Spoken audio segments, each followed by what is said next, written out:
So again, now we're talking about the concerns and challenges, right? We've all been here, I'm sure. Drop in the chat how COVID has affected you and what you guys have been doing to pivot. I want to understand you guys more and some of your challenges, and tell me if you guys agree with some of the things that you guys have seen here as well. So we're going to go into the challenges. We're going to look holistically again. We have supply chain people. We look at the bigger picture, and then we hone in on exactly what we're trying to fix, right? So nationwide, this has been the impact to just what's happening on with COVID, right? So 8 million people just laid off. I mean, in this figure, this infographic was as of actually April. So more or less, it's kind of changed and gone up, and we'll talk about what that means up on the back end. But it's just a lot of devastation that's happened within the business. Again, food is big business. I mean, you have a lot of people. There's food waste going on, right? Farmers are having to like scrap food because there's nowhere for it to go. The milk is being wasted. They're, basically having to start from scratch with new because people aren't buying things, right? So that's another thing. So there's a lot of trickle effects happening, right? It's like a domino effect in supply chain. What happens again up here could affect downstream, and then it definitely affects upstream. So COVID-19 Florida impact. This is the actual impact to Florida in the restaurant industry specifically, right? Just 41% of people closed. I mean, these are numbers that I'm sure you guys are familiar with. You guys are living it. So if you've made it this far, first and foremost, congratulations, because it's tough. It's just a tough industry out there right now, but you guys are surviving, and hopefully with this information going to thrive. So again, this is just the share of businesses that have actually permanently closed.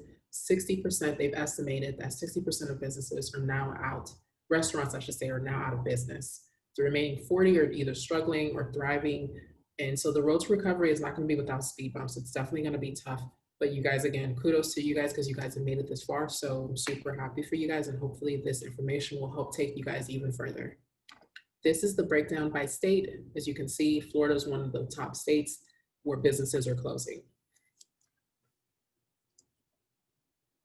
Another thing for us specifically to our market, I wanted to talk about customer profile. So we live in Florida, right? Miami specifically for me. So people love to visit, right? We have what our customer profile has definitely changed, right? There's not as much tourists coming that they used to be. So if you look at the F&B from another perspective, I say that to say, you focus on customer type, right? You usually classify customer type as residents, visitors, AKA locals, or tourists, right?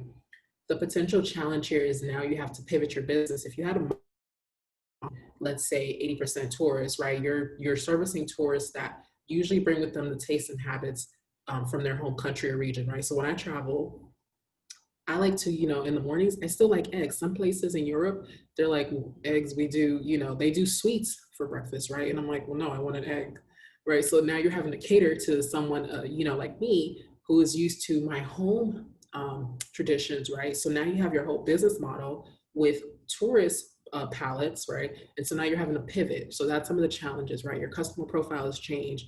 There's more than 127 million tourists that come visit Florida at any given point.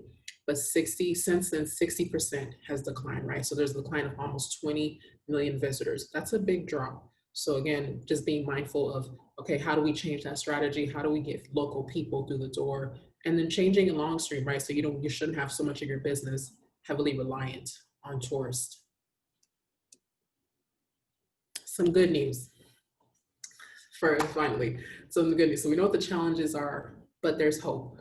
Even amidst, like I said, there's opportunity even in the midst of the pandemic, right? So since April, and actually since July, restaurant employment levels in every state have begun to recover in May, right? It's when the reopen started. California, Texas, Florida, New York set the pace by adding back more than 200,000 eating and drinking places between April and July. Let's not forget though that prior to those last 4 months, right, we actually had the most devastating number of losses too, right? Florida. So despite the recent gains, we're still not at the level that we were pre-COVID. But some good news is better than none, right?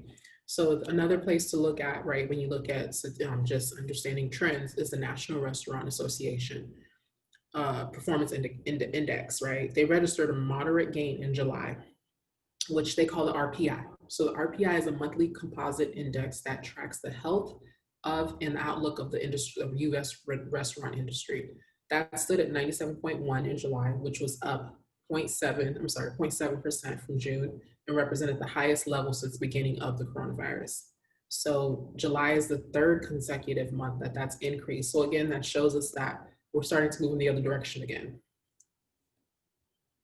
So some good news.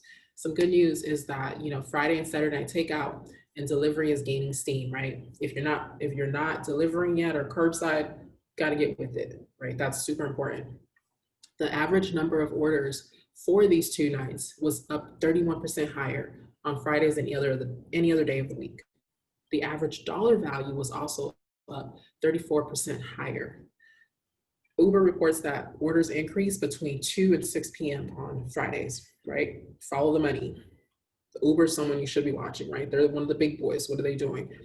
So new restaurant openings. If you guys believe it or not, people are actually opening restaurants in the middle of a pandemic, right?